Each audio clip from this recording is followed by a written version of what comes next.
이번에는 대선 관련 얘기해 보겠습니다. 이재명 경기지사와 윤석열 전 총장 최근 실시된 차기 대선 여론조사에서 두각을 나타내고 있는데요. 여권과 야권에서 현재 기준으로 각각 1강 체제를 굳혀가는 모습입니다. 이 지사는 차기 대선이 1대1 양강 구도로 치러질 거란 전망을 내놨는데요. 맞상대인 윤 전 총장을 높게 평가하다면서도 견제 구도 날렸습니다. 관련 내용을 조익신 반장이 정리해 봤습니다.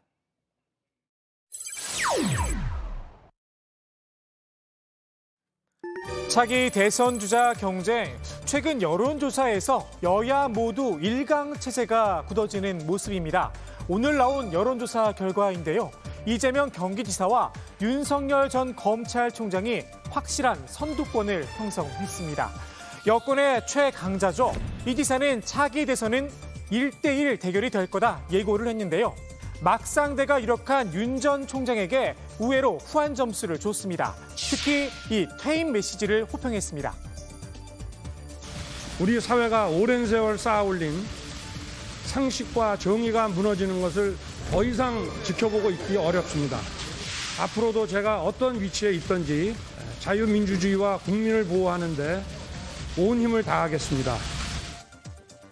오랫동안 잘 준비한 걸로 보인다며 평생 공직자로 살아왔던 분의 표현을 넘어섰다는 겁니다. 정치적으로 유의미하고 정제된 표현이었다 칭찬을 했습니다. 검찰 출신인 윤 전 총장이 정치를 바로 하는 게 맞느냐 비판도 있었죠.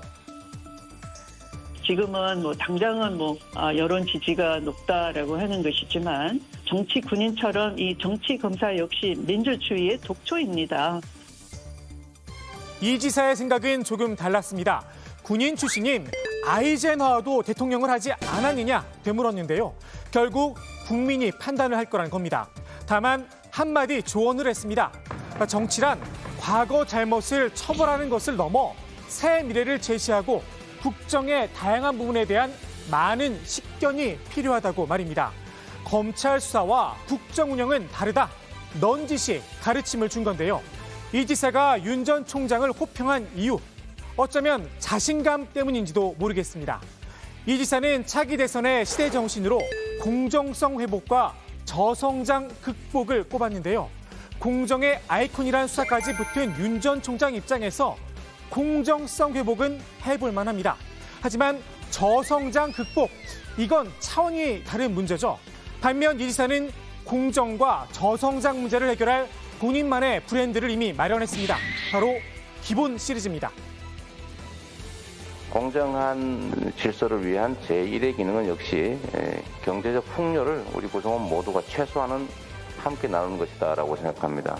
기본주택이 가능하도록 하는 입법화, 또 앞으로 저희가 말씀드리게 될 포용금융, 기본금융을 위한 각종 법 제정에도 많은 협조를 부탁드립니다.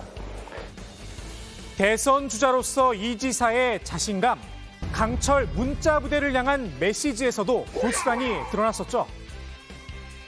신경 안 쓰면 아무것도 아니지 않습니까? 한 1000개쯤 차단하면 안 들어온다고 합니다. 본인이 지금껏 받은 문자 폭탄 단 3개뿐이라고 밝혔습니다. 폭탄이란 표현이 좀 머쓱한데요.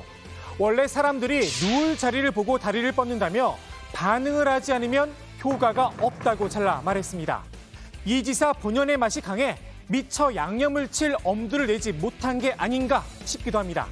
지금은 이 지사가 여권 내에서 독보적인 위치를 차지하고 있지만 지지율이라는 게 바람과 같기도 합니다. 한 번은 흔들릴 거다. 기회를 엿보는 제3후보군들 본격적인 몸풀기에 들어갔습니다. 1등을 잡으려면 역시 때리는 게 상수입니다. 이 지사가 최근 차별화 3종 세트를 내세웠는데요. 이때가 기회다. 역차별에 나섰습니다. 정세균 전 총리는 러시아산 백신 도입에 의문부호를 붙였습니다. 백신에도 선호가 있다며 국민들이 러시아산 백신을 어떻게 생각하겠느냐는 겁니다. 박용진 의원은 2주택도 실제로 거주한다면 생필품에 준하는 보호를 해야 한다는 이 지사의 주장이 과거 발언과 앞뒤가 맞지 않다고 날을 세웠습니다. 경기도 공무원 가운데 다주택자인 4급 이상은 인사상 불이익을 주겠다 하지 않았느냐는 겁니다. 고위공직자들은 백지 신탁세를 도입해서 주식처럼 다 팔게 하는 거죠. 꼭 필수 부동산 외에는 소유하지 못하게 하고 더 정확하게 얘기하면 승진을 안 시키거나 고위공직에 임명하지 않으면 됩니다. 다만 민생개혁에 집중해야 한다는 주장엔 아무도 이의를 달지 않았습니다. 이른바 검수완박. 민주당 내에서도 논의가 쑥 들어갔죠. 당대표 경선에 나선 후보 3명도 지금은 아니다. 모두 고개를 가로저었습니다. 유일하게 중단 없는 검찰개혁을 내세운 홍영표 의원도 준수청 논의는 이르다며 한 발 물러섰습니다. 결국 검수완박 논란, 윤석열 전 총장에게 높은 지지율과 정치적 명분만 안겨준 게 아닌가 싶기도 합니다. 한때 대세였던 이낙연 전 대표도 민생을 택했습니다. 지방을 돌며 민심을 듣고 있는데요. 총리 시절 산불과 태풍 피해 지역을 방문했던 적이 있죠. 당시 수첩에 민원사항을 깨알같이 적어 화제가 됐었습니다. 총리 퇴임을 앞두곤 다시 피해 지역들을 찾아 막걸리 한 잔도 기울였는데요. 이때 맺은 인연, 총리 퇴임식 때까지 이어졌죠. 노지에서 건어물을 파시는 할머니의 좌판 앞에 앉아서 그 지방에서 나는 옥수수 막걸리에 그 건어물 이름이 뭐였죠? 예, 신남의 항포 건물. 그 말린 생선 이름이 뭐였죠? 생선님의 이면수. 이면수 말린 거. 하여튼 좀 노가리도 있었고. 노가리. 예, 오징어도 있었습니다. 아, 오징어도 있었네. 그 찬바람 맞아가면서 그걸 화로에 구워서 막걸리를 나눈 그 추억이 대단히 소중합니다. 국민들의 마음을 얻었던 그때 그 초심으로 돌아가겠다는 이 전 대표. 떠나간 지지자들의 마음을 다시 사로잡을 수 있을까요?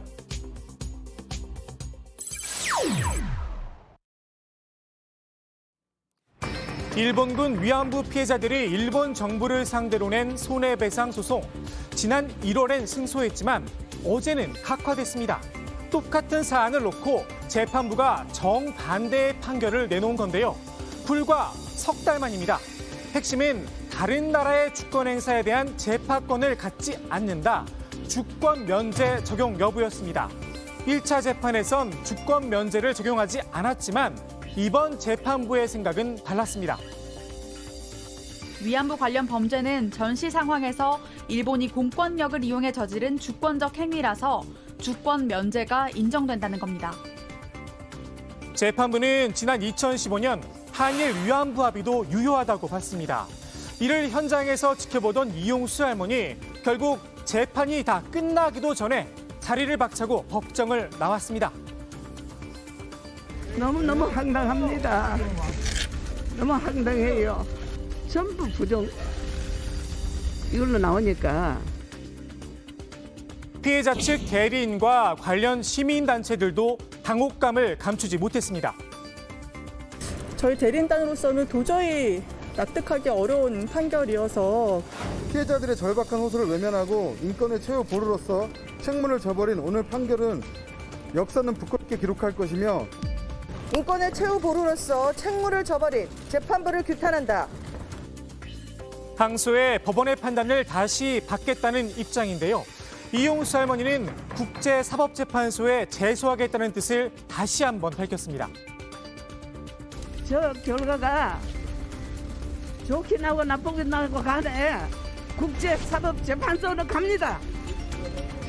꼭 갑니다. 저는 이 말밖에 할 말이 없습니다. 이번 재판 결과에 일본은 신이 났습니다.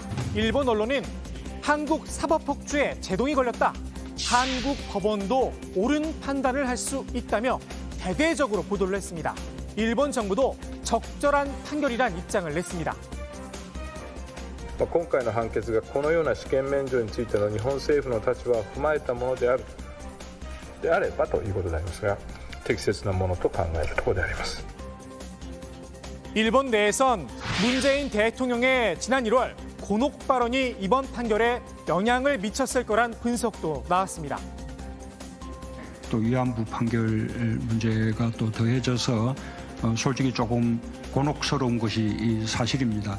강제 집행의 방식으로 그것이 현금화된다든지 그 판결이 실현되는 방식은 이게 한일 양국 간의 관계에 있어서 바람직하다고 생각하지 않습니다. 위안부 배상 문제는 이미 끝났다는 게 일본의 일관된 입장이었죠. 이번 법 판결로 기존 입장을 더 강화할 걸로 보이는데요. 우리 정부의 역으로 청구서를 내밀 가능성도 큽니다. 그동안 일본은 한일 관계 파탄의 책임은 한국 정부에 있다며 해결책을 내놓으라 요구를 했었죠. 그때마다 매우 현실적인 안을 갖고 갔는데 일본의 이 협상 태도에 저는 상당히 놀라웠어요. 글쎄 일관되게 자기들 주장만 하면 협상을 깨자는 거죠. 저 위안부 문제에 대해서는 너무나 하고 싶은 얘기가 많습니다. 사실은. 이번 판결로 문재인 정부는 곤혹스러움을 좀 덜었을까요? 청와대는 아무런 말이 없고 외교부는 피해자 명예와 존엄 회복을 위해 할 수 있는 노력을 다하겠다는 말로 입장을 가름했습니다. 위안부 피해자 할머니 문제, 적어도 우리 정부는 주권 면제 대상이 아니겠죠. 근데 국회 발제 이렇게 정리합니다. 이재명 차기 대선 1대1 대결, 윤석열 오래 잘 준비,